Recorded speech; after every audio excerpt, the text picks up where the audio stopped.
Hello student, कैसे आप लोग? उम्मीद करता आप लोग ठीक हो गए। आपका मेरे यूट्यूब चैनल संजीव ज्ञान गुरुकुल पर स्वागत है। आज मैं आपको क्लास 10 के गणित में त्रिभुज चैप्टर का प्रश्न वाली 6.2 का प्रश्न 200 प्रकार समझाऊंगा। इस क्वेश्चन को मैं आपको बहुत ही आसानी में इजी वे में स्टेप बाय स्टेप समझाऊंगा, ताकि आप सभी स्टूडेंट को इस प्रश्न का हल अच्छी प्रकार समझ में आ जाए। ठीक है, और यदि आप वीडियो पसंद आए तो प्लीज मेरे वीडियो को लाइक शेयर कर दीजिएगा, और यदि आप वीडियो पर नए हैं तो सब्सक्राइब बटन प्रेस कर बेल आइकन प्रेस कर ऑल पर क्लिक कर दीजिएगा, ताकि हमारी हर पहले आने वाली वीडियो का नोटिफिकेशन आपको सबसे पहले मिले। ठीक है, और प्रश्न 200 करने से पहले मैं आपको एक बात कह दूं कि इस वीडियो को पूरा अंत देखिएगा, बीच में कभी स्किप मत कीजिएगा, नहीं तो आपको वीडियो में प्रश्न का हल अच्छी तरह समझ में नहीं आएगा। ठीक है, तो देखिए प्रश्न नंबर 2 क्या कह रहा है। किसी त्रिभुज पी क्यू आर की भुजाओं P Q R P R पर क्रमशः बिंदु ई और एफ स्थित है।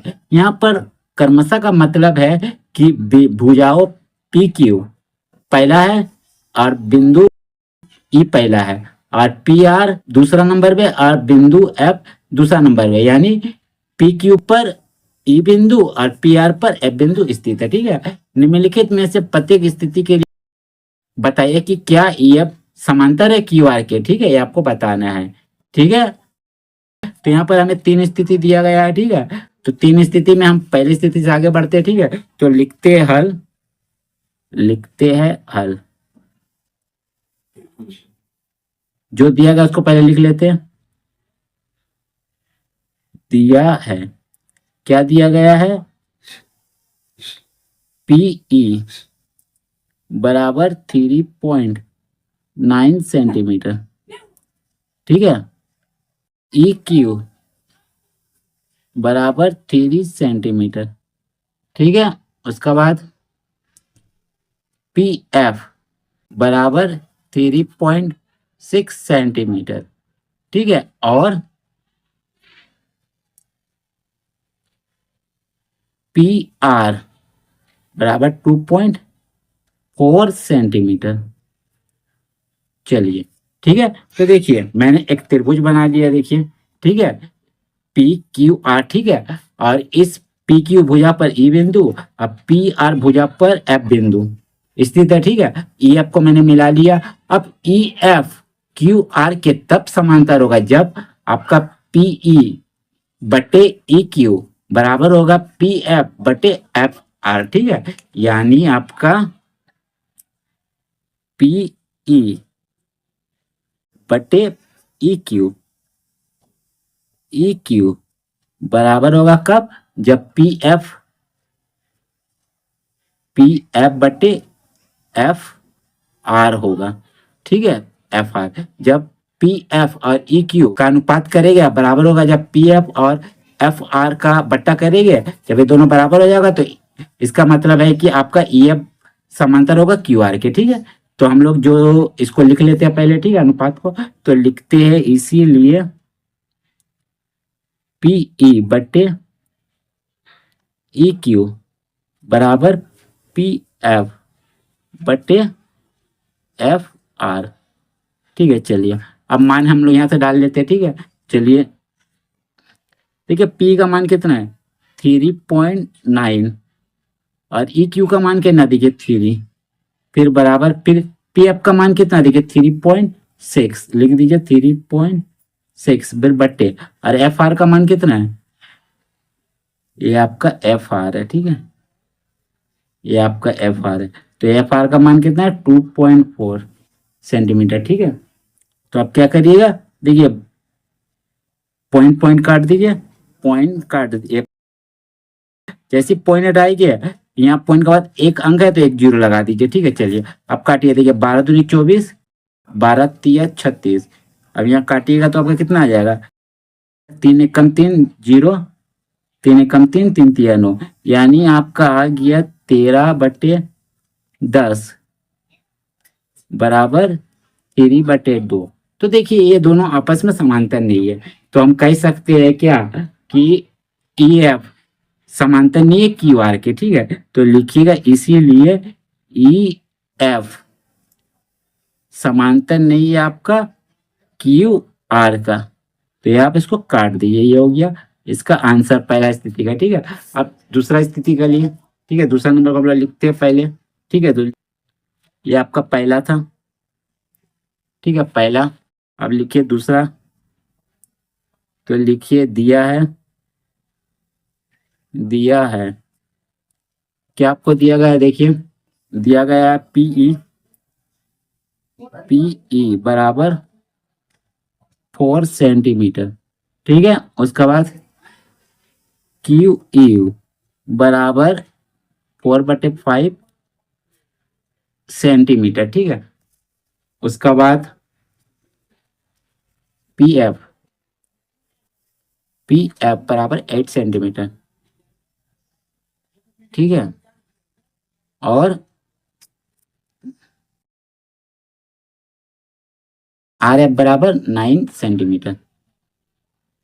आर एफ बराबर 9 सेंटीमीटर। ठीक है, तो चलिए इसी यही अनुपात लिखाएगा आपका। ठीक है, क्योंकि ई एफ कॉम समांतर है कि नहीं क्यू आर के एफ पता करना है। ठीक है, तो लिखिएगा इसीलिए पीई बट्टे ई क्यू।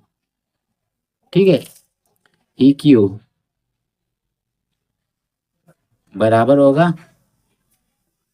पी एफ बट्टे एफ आर का। ठीक है, चलिए अब क्या करिएगा, मान बैठाइए। पी का मान है 4, ई क्यू है आपका 4.5। ठीक है, 4.5, उसका बाद बराबर दीजिए। पी एफ आपका कितना है, पी एफ है आपका 8 सेंटीमीटर, और एफ आर कितना देखिए 9 सेंटीमीटर। देखिए एफ आर बोलिए आर एफ बोलिए, दोनों एक ही है। ठीक है, 9 सेंटीमीटर। तो चलिए काटिए, काटते देखिए, पॉइंट हटाइए, जीरो डालिए। एक पॉइंट हटाइए, एक पॉइंट के बाद एक अंक है, एक जीरो डाल सकते हैं। ठीक है, देखिए काटिएगा इसको, 5×8 = 40, 5×9 = 45।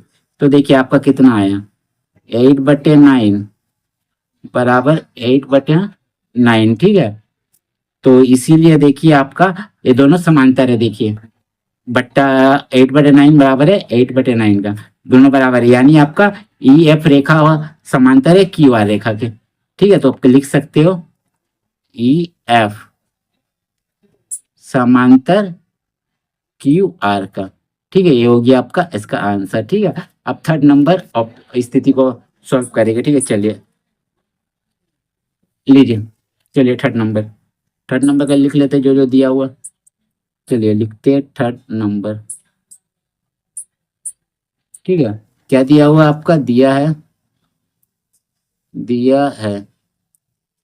क्या दिया हुआ, देखिए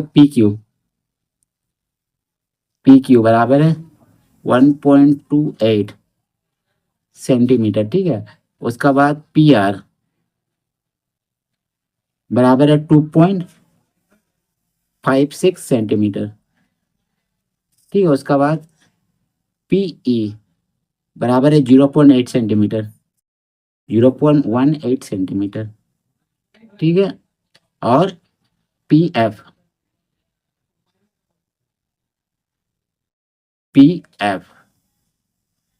बराबर है आपका 0.36 सेंटीमीटर। ठीक है, चलिए आपका हम लोग क्या करते हैं, यहाँ तो मान को इसमें रखते हैं। ठीक है, देखिए देखिए पी क्यू बोला गया है 1.28 सेंटीमीटर, यानी देखिए पी क्यू है पूरा यहाँ से यहाँ तक आपका है 1.28 सेंटीमीटर। तो कर दीजिए 1.28 सेंटीमीटर, कहाँ से कहाँ तक, यहाँ से यहाँ तक।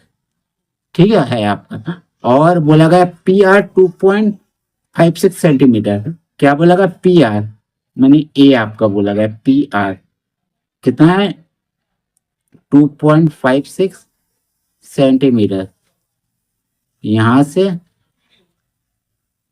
आपका यहां तक। ठीक है, और उसके बाद बोला गया है पीई, पी आपका कितना दिया 0.18। ठीक है, तो देखिए पी कहाँ है आपका, देखिए पीई 0.18 सेंटीमीटर, यहां से यहां तक। ठीक है, और बोला गया पी एफ, तो देखिए पी एफ आपका यहाँ दिया हुआ, देखिए पी एफ तो कितना आपका 0.36 सेंटीमीटर, यहां से यहां तक ये आपका दिया गया है। ठीक है, तो देखिए ये तो आपका दिया गया है। ठीक है, देखिए आपका पी आर मैंने यहां से यहां तक टोटल आपका कितना 1.28 सेंटीमीटर, और यहाँ से यहाँ तक आपका कितना 0.18। तो आपका अगर इससे इसको घटा दीजिएगा तो आपको यहाँ से यहाँ तक का पता चल जाएगा। कहाँ से? यहाँ से ये यहाँ तक का आपका पता चल जाएगा। ठीक है, तो चलिए हम लोग घटा देते हैं। ठीक है, तो देखिए घटाते घटाते कितना घटाते हैं 1.28, फिर घटा आपका कितना है 0.18। ठीक है, 8 घटाइएगा 0, फिर 2 में 1 घटाए 1 और 1 का 1। ठीक है, 1.10। तो आप लिख दीजिए यहाँ इसको 1.10, तो यहाँ से यहाँ तक। ठीक है, अब इसी प्रकार इसको क्या लिखिएगा 2.56। ठीक है, घटाइए कितना 2.56 से 0.36 को, 0.36 को 6 में 6 गया 0, 5 में 3 गया 2 और 2 का 2, ये आपका आ गया। ठीक है, ये आपका वर्किंग है। ठीक है, चलिए तो ये हम लिख देते कि ना 2.20, 2.20 यहाँ से यहाँ तक। ठीक है, चलिए अब हम क्या करते हैं, अब हम अनुपात को लिखते हैं, इस अनुपात को। ठीक है, चलिए लिख देते हैं। तो लिखिएगा इसीलिए P, चलिए यहाँ रख के लिखते हैं। देखिए PE बटे EQ, फिर बराबर क्या होगा आपका PF बटे FR। ठीक है, चलिए मान सब रखिए। देखिए मान क्या है, PE का मान कितना है, देखिए PE का मान है 0.18 और EQ का मान कितना 1.10 बराबर PF का मान कितना, देखिए 0.36, फिर बटे देखिए FR का मान कितना है 2.20 है। देखिए तो लिख दीजिए 2.20। देखिए पॉइंट रही है, पॉइंट से पॉइंट काटा, ये भी पॉइंट से पॉइंट काटा, पॉइंट से पॉइंट काटा। अब देखिए 110 एक कम 110, 110 दूनी 220, बराबर के इधर उधर आप काट सकते हो, बराबर का नीचे, नीचे का नीचे, ऊपर का ऊपर। ठीक है, अब देखिए 18 एक कम 18, 18 दूनी 36। ठीक है, तो देखिए कितना आपका 1/1 बराबर 2/2। ठीक है, ये आपका है। तो देखिए इसको भी काट दिए तो आपका कितना आ गया 1 बराबर 1।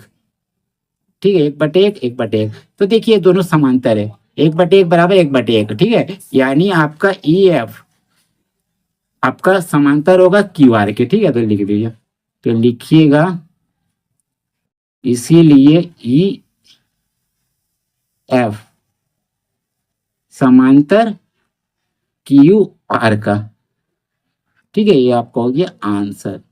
ठीक है, तो आपने तीनों स्थिति को जान लिया। ठीक है, तो उम्मीद करता हूँ आपको मेरा ये वीडियो पसंद आया होगा। ठीक है, तो आपको यदि ये मेरा वीडियो पसंद आए तो प्लीज मेरे वीडियो को लाइक शेयर सब्सक्राइब कर दीजिएगा, और यदि आपको वीडियो समझने में कोई कष्ट है तो हमें कमेंट कर सकते हैं, और यदि आपने इससे पिछले अध्याय का वीडियो नहीं देखा है तो आप मेरे डिस्क्रिप्शन के प्लेलिस्ट पर जाकर देख सकते हैं। ठीक है, तो फिर मिलते हैं नए वीडियो के साथ। धन्यवाद।